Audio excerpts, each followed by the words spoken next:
Hello, beautiful people. So today I'm going to talk about how do we know if we have mind-body syndrome or TMS.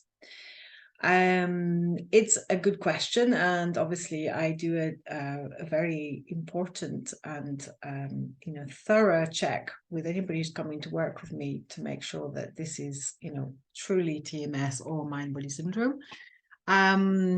So it's vital that you get checked out by your GP or doctor, and this is the disclaimer, I'm not a medical doctor, but I have seen the limitations of the doctors and the current model for healthcare, working many years in research and development among doctors, and for no fault of their own. It's just the model that we are ready. It's ready to be released, and something better to take its place, right? So just to know that all ailments, all conditions, all chronic pains and chronic symptoms all have a psychosomatic mind-body element to them. And that's just because we're not just a physical body, that has physical laws. There's the mind, there's the power of the mind, and more research has been neuroplasticity can show the importance of the mind on the body, and also the environment that we live in, right? So we're constantly integrated and becoming, it's a constant interaction between these elements, and of course then the internal game, the internal work, the internal state that we're having, and that's to do with our thoughts and the emotions and the actions that we're taking, right? So all of those things combine with to basically the symptoms that we are we have in our body is a direct relationship to that.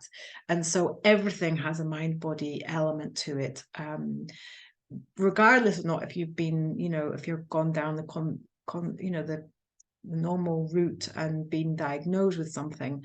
I invite you to just think about this as a kind of possibility, right? So I'm just going to give you some pointers for you to understand why or how if you have mind-body syndrome, right? And keep an open mind about this, because it's really, really important for people to kind of grasp that maybe their diagnosis is not just as boxed. They don't have to be boxed in, right? So this is, I'm just hopefully opening people's minds and giving them a little bit of more of a possibility here to heal, right? And to actually work with their own body and work with their own mind. So the most important thing that is to decipher between acute and chronic. So acute is something that happened, you break a leg or you break something, and you have the acute pain and the acute period of healing, right, which is a natural process. And so most pains and breaks and spray, all those things are happening, can happen within the period of 6 months. And so anything that's after that is conceived chronic, perceived chronic. And this is really, really important to clarify, obviously, for obvious reasons. A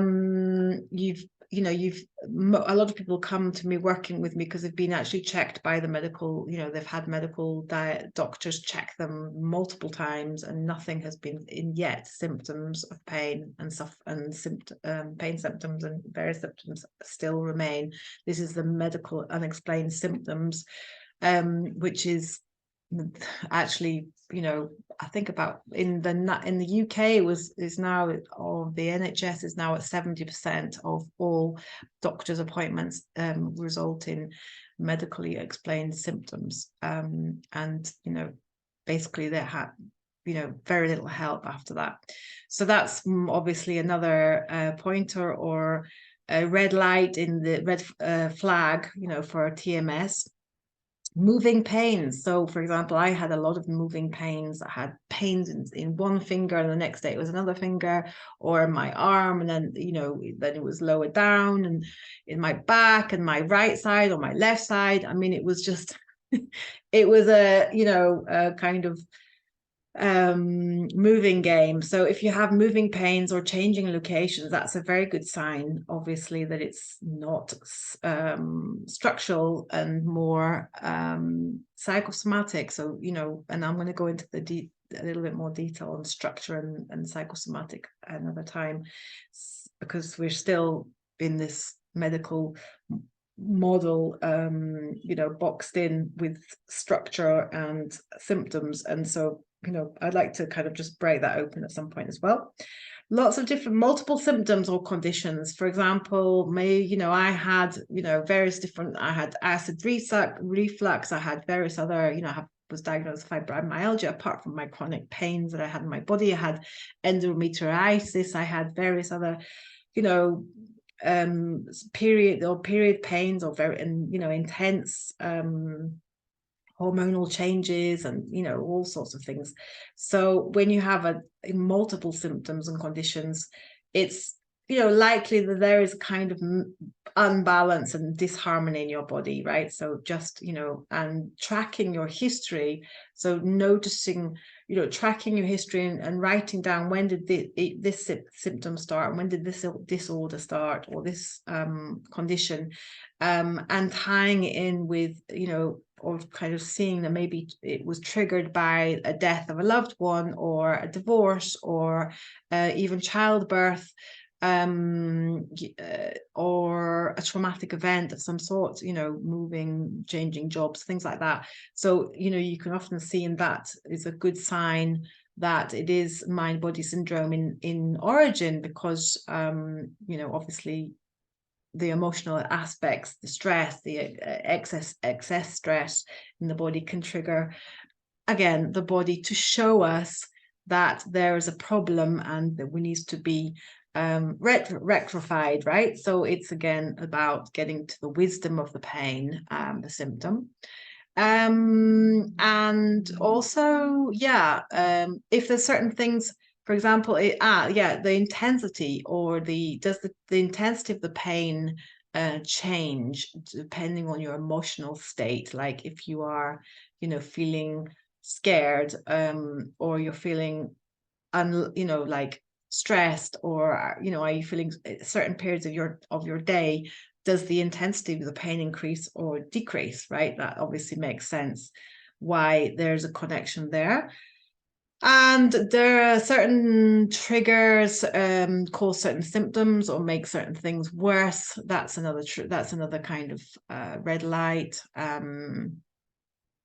And there's also another one, which is the possibility that the symptoms increase or get worse after you have been diagnosed with something, which some people find like, well, what do you mean by that? But it makes sense, right? Because first of all, you put yourself in a box. Now I am a person who has fibromyalgia, or now I am a person who has rheumatoid arthritis, or IBS, or any other thing that, you know, the disorder, which of course, I mean, obviously we want to get a diagnosis, but we also realize that diagnosis doesn't mean, you know, the end of my life, or the end of your, you know, suffering forever, or whatever it is, especially for fibromyalgia and chronic diseases.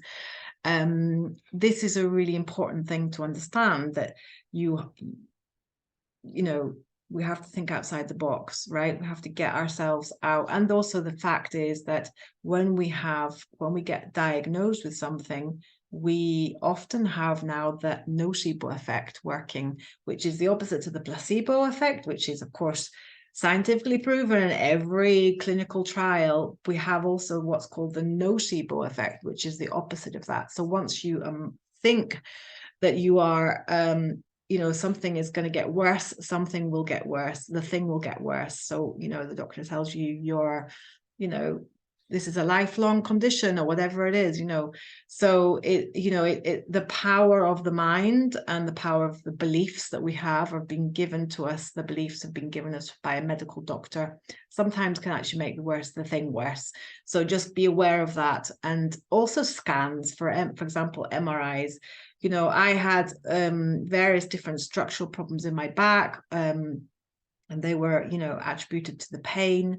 And yet there've been researches that come out that showing, you know, most people at the age of around 40 to 50, 60, increasing with age, have, you know, disorders of the bones, or, you know, bulges, or you know, lordosis, or what's all the other ones, all the other different spinal shape, you know, out of shape, bone spurs and degeneration. So when you actually realize that the people who are, and they're non-symptomatic, so they have no pain, yet people who have pain go and get an MRI, and then they say, oh, that's because you have a, you know, this thinning, or, you know, this degeneration of the bones, or whatever it is that they tell you might have, which I was diagnosed with.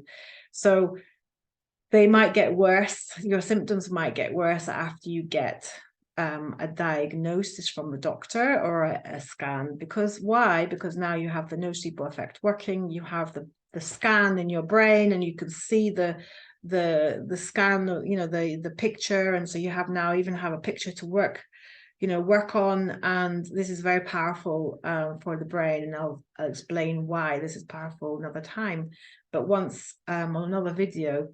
But once you have these diagnoses, it often shows that we, you know, the neurological connections and the neuroplasticity starts to, you know, to form, and it becomes learned pain.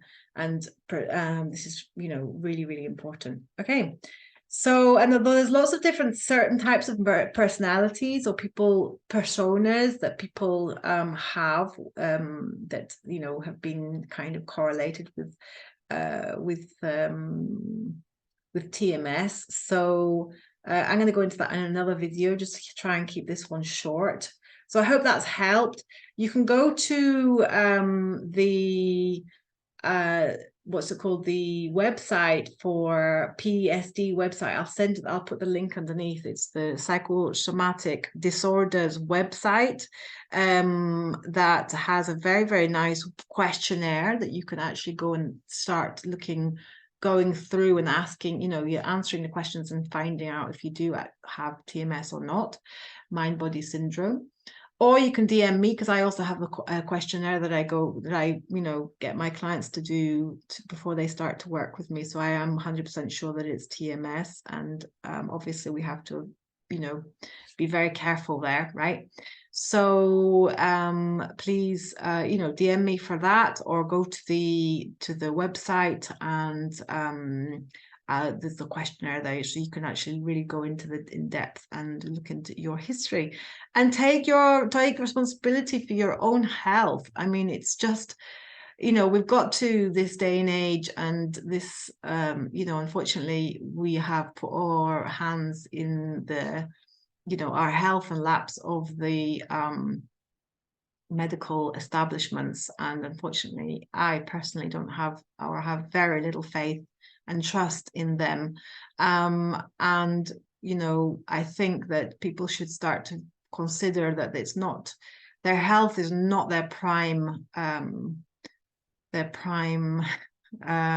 concern, apart from, unfortunately, it's, you know, it's financial concern.